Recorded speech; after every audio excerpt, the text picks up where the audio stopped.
3 costly mistakes first-time builders make. Number 1 is using the incorrect kind of container. So you can see there in the bottom corner, new or used. So in some areas, they will require you to have a new one-trip shipping container for your build. So that's where it goes back to talking to your local building department, seeing what their requirements are. I mean, I've been surprised, but I've seen a lot of places where they've allowed people to use used containers. I've seen bars made out of used containers, even homes.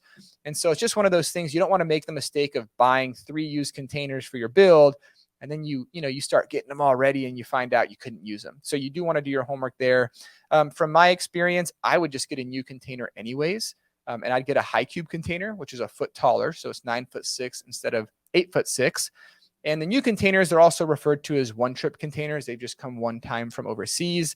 And the reason I like those in general is just there's more life in them. If I'm going to be building a home that I want to last as long as possible, I want to be something that's easier to maintain. I want to be something that looks nice. It makes a lot more sense to spend an extra $1,000 on the structural members of it, right? The container that's got 15 more years of life than maybe a beat up one that's been overseas and it's just, it's kind of gone through the ringer. So definitely a fan of new containers. Number 2 is improper insulation. So this is definitely a rookie mistake type thing that can happen where you're building out your container home. You don't realize that there could be moisture issues with your unit, right? You don't realize container rain, which is a little diagram down there showcasing that. But basically that, container sweat on the interior. So if you are in an environment where it's really cold outside, especially if you're in a humid environment, this is really important. But it's cold outside, you have the heater running on the inside. Ultimately, this could create a lot of condensation within the container walls. Now, this isn't something that you want to happen because it can lead to mold. And I'd say mold is the worst thing that can ever happen to you if you're building a container home, right? Especially if it's behind your walls, because now you got to tear down walls to try to get to it.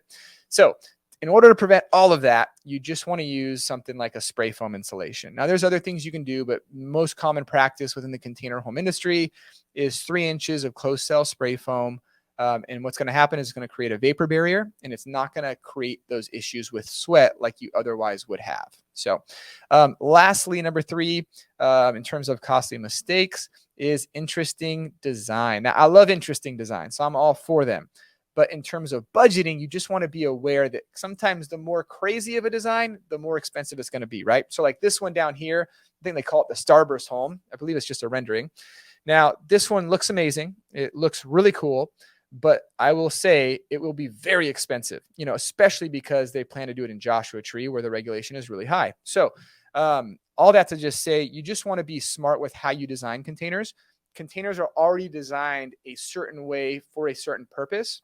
And it's best when you can align your home design with what their original intent was, right? So for example, on a container, the corner posts are your strongest structural members. So you never really want to tamper with those, right? The more you tamper with those, the more structural components you need to now reinforce it with, which costs money. So keep your posts where they're at.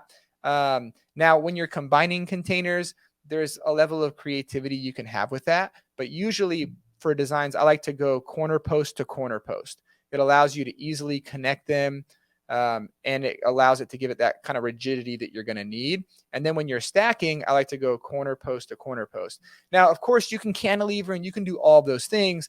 But it's just, you just want to recognize there are additional costs associated with those things. And the truth is, it could be very worth it, but you just need to be aware of that.